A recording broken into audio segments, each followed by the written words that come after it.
जे जे वचन 2014च्या निवडणुकीमध्ये, 2019च्या निवडणुकीमध्ये आणि 2024च्या निवडणुकीमध्ये जे जे शेतकऱ्याकरता जाहीरनामा, संकल्पनामा आमच्या मोदीजींनी दिला होता, तो संकल्पनामा, जाहीरनामा आम्ही आमचं शासन, मोदीजी आणि महाराष्ट्राचं देवेंद्र फडणवीसचं सरकार पूर्ण करत आहे। आता काँग्रेस पार्टी त्यांच्या 65 वर्षाच्या कार्यकाळामध्ये जे करू शकली नाही ते सर्व शेतकऱ्याचे विषय हे आमचं डबल इंजिन सरकार मार्गी लावत आहे। आणि आता सपकाळ रिकामे आहेत। जसं राहुल गांधीला सवय आहे कुठल्या यात्रा काढायची, आणि ती यात्रा निरर्थक आणि त्या यात्रेला काही समर्थनही मिळत नाही, निरर्थकच असतात। त्यामुळे यांची जी सवय आहे यात्रा काढायची, त्या सवयीप्रमाणे ते काढतात आहे। पण शेतकऱ्याचे प्रश्न सोडण्याकरता आमचं सरकार काम करत आहे। शेतकऱ्यांना दिवसानी 12 तास वीज आम्हाला द्यायची आहे पुढच्या 3 वर्षामध्ये।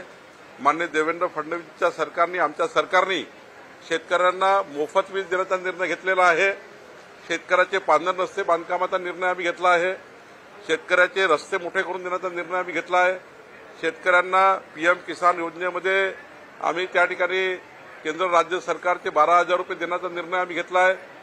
शेतकऱ्यांना बियाणे देण्याचा आम्ही निर्णय घेतला आहे। 1000 निर्णय मी सांगू शकतो। पीएम पीक विमा योजनेचे निर्णय आहे। त्यामुळे आता त्यांच्याकडे काही शिल्लक नाही आहे। 65 वर्ष त्यांनी काय केलं सांगता येत नाही। महाराष्ट्रात 45 वर्ष सरकार होतं, त्यांनी काय केलं जेव्हा सांगता येत नाही, तेव्हा जनतेमध्ये संभ्रम तयार करून राजकारणाची रोजीरोटी शेकण्याकरता अशा यात्रा निघताय असं मला वाटतं। याला धरून हर्षवर्धन सपकाळनी टीका सुद्धा केली आहे की भाजप हा जातीवादी पक्ष आहे, त्यामुळे सर्वसामान्य लोकांच्या प्रश्नावर भाजप हे दुर्लक्ष करतात, कसं त्याकडे त्यांना त्यांचं पट टिकवायचं आहे। राहुल गांधींनी त्याला बनवलं आहे अध्यक्ष। त्यांना पट टिकवण्याकरता काहीतरी क्लिप पाठवा लागतात राहुल गांधीला, म्हणून त्या तयार करून पाठवतात।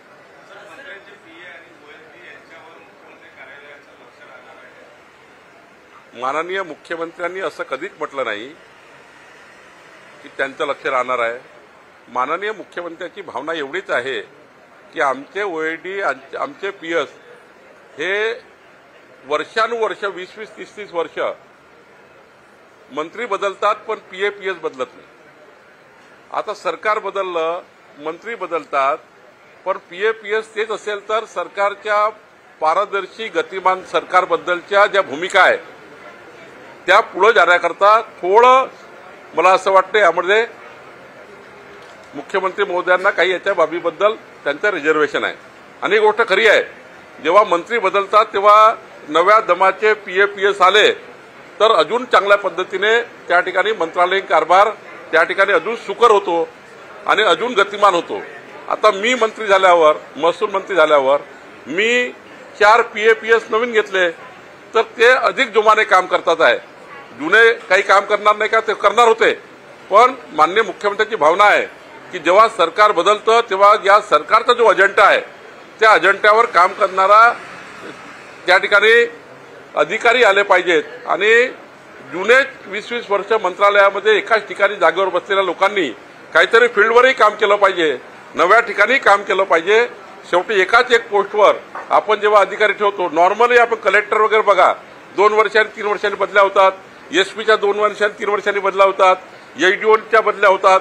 तर मग मंत्रालयीन कॅडरमध्ये जे लोक बसले आहेत त्यांनाही वेगवेगळं काम मिळालं पाहिजे, ही भावना त्यांची आहे।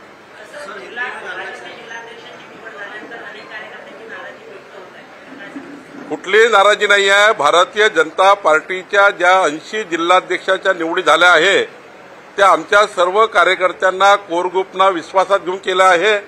आता एकावेळी 4 लोक इच्छुक राहतात, एकावेळी एका पदावर एकच व्यक्ती बसू शकतो, एकच जिल्हाध्यक्ष होऊ शकतील, 2 नाही होऊ शकत। त्यामुळं 3 जे इच्छुक असतात त्यांना काही दिवस नाराजी वाटतं, पण जे इच्छुक होते त्यांनाही आम्ही राज्याच्या पदाधिकारी मंडळामध्ये, कुठल्या ना कुठल्या पदाधिकारी मंडळामध्ये सर्वच कार्यकर्त्यांना आम्ही स्थान देणार आहे।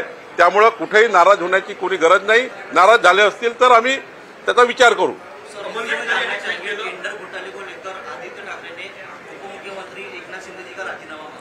देखिए, ये घोटालेबाज लोग क्या राजीनामा मांगेंगे, वही खुद घोटालेबाज है।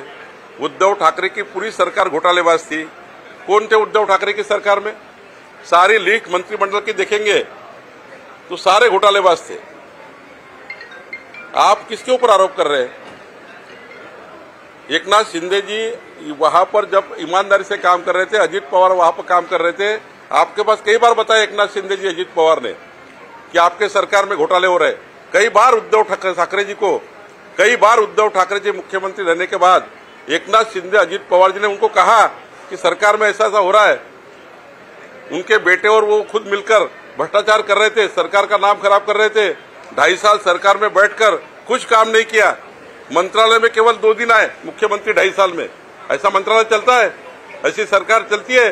14 करोड़ जनता को ऐसे न्याय मिलेगा कि 2 बार मुख्यमंत्री 2.5 साल में आते हैं? तो ये पद्धति से सरकार नहीं चलती। पहले ये देखना चाहिए अपने गिरेबान में झांक कर कि उद्धव ठाकरे की 2.5 साल की सरकार में किस प्रकार से भ्रष्टाचार का माहौल था।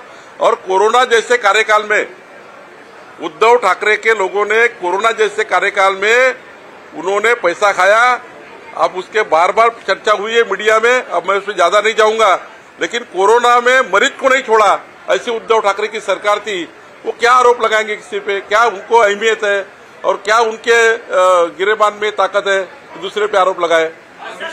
को लेकर सीबीएसई टिप्पणी के बाद खरगे बोले मोदी ने देश को गुमराह किया। ये खरगे वगैरह जो लोग हैं ना, इनके पांव की जमीन खिसक गई है। पूरे देश ने स्वागत किया है मोदी जी का। 140 करोड़ जनता ने तिरंगा यात्रा निकालकर मोदी जी ने किए हुए पाकिस्तान की हालत को सराहा है। हमारे सैनिकों ने जिस प्रकार से पाकिस्तान में घुसकर 14 मिनट के अंदर 9 अड्डों को तहस-नहस कर दिया, मोदी जी को लोग और सैनिकों को लोग सराहना कर रहे। और ये खरगे वर्गे है ना, इनको अभी लगता है कि जिस प्रकार से देश मजबूत हो गया है, पूरे विश्व में भारत देश का डंका बज रहा है। अमेरिका जैसा देश भारत के गुणगान गा रहा है कि भारत ने दहशतवाद के खिलाफ लड़ाई चालू की है। हमारे मोदी जी ने और हमारे देश की सेना ने जिस प्रकार से लड़ा है, जिस प्रकार से दहशतवाद के खिलाफ लड़ाई चालू की है, पूरा विश्व मोदी जी के साथ आया हुआ है। इसलिए खरगे के पाव की जमीन खिसक रही है। अमोल मिटकरी यांनी ट्विट केलेलं आहे, ओबीसी आणि हक्काच्या पैशावर जे कर्ज मागायला घालवलं या संदर्भात ट्विट केलं आणि सारी मोदीसाठी असं आहे, मिटकरी जी हाकेच्या मधात काय आहे तू त्यांना विचारा, मला कशाला टाकतो? यावर पार्श्वभूमीमध्ये ठीक आहे भाई, पार्श्वभूमीमध्ये जे वाघाने हल्ला केला त्यामध्ये काल एक माणूस मृत्यू पडला। यावरून आपण एका महिन्या अगोदर आपण वन विभागाला निर्देश सुद्धा दिले होते की या संदर्भात आम्ही तातडीने कारवाई करावी। मात्र या संदर्भात कुठेतरी वन विभाग दुर्लक्ष करतात। यावर वन विभागाच्या वरिष्ठ अधिकाऱ्यांच्या काही दुर्लक्षपणामुळे त्या ठिकाणी अशा घटना होत आहे, गोष्ट खरी आहे। काल त्यांचे जे अत्यंत बेशिस्तीपणा आणि ज्या पद्धतीने निर्णय घेतले त्या पद्धतीने इम्प्लिमेंट न करणे वगैरे, यावर मंगळवारी सायंकाळी 6 वाजता आमचे मंत्री गणेश नाईकजी यांनी मंत्रालयामध्ये उच्चस्तरीय बैठक आयोजित केली आहे। त्या बैठकीला मी स्वतः आहे। त्या बैठकीमध्ये अशा कामचुकार लोकांना, ज्यांनी वारंवार शासनाने निर्देश देऊ नये, शासनाची स्पष्ट भूमिका आहे की ज्या ठिकाणी बफर झोनमधले गाव आहे त्या गावामध्ये जर आपण आता एआयच्या माध्यमातून येणारे कॅमेरे लावले तर त्या गावाला अलार्म जातो की वाघ येत आहे, जनावर येत आहे गावामध्ये। ते कॅमेरे लावून त्या ठिकाणी मोठ्या प्रमाणावर जनतेची सुरक्षा करता येतं, वाघापासून बचाव करता येतं। त्याच्याबद्दलचे निर्देश दिल्यावरही काही अधिकाऱ्यांनी कामचुकारपणा केला आहे। माननीय मुख्यमंत्र्यांकडे मी या बाबीवर निवेदन करणार आहे, त्यांनाही सांगणार आहे आणि आमचे गणेश नाईकजी याच्यावर उद्या बैठक घेत आहे।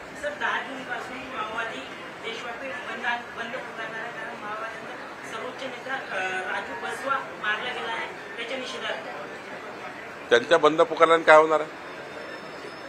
आमच्या केंद्र माननीय मोदीजींनी, माननीय अमित भाईंनी, आमच्या देशातल्या सरकारने जे नक्षलवाद आहे याला मोडून काढण्याकरता, कंबरड मोडून काढण्याचा संकल्प केला आहे आणि तो संकल्प जारी आहे। आमचे अमित शहाजी देशाचे गृहमंत्री हे कणखर आहे। अशा कुठल्याही विकेला आम्ही या धमक्यांना आम्ही काही भीक देणार नाहीये।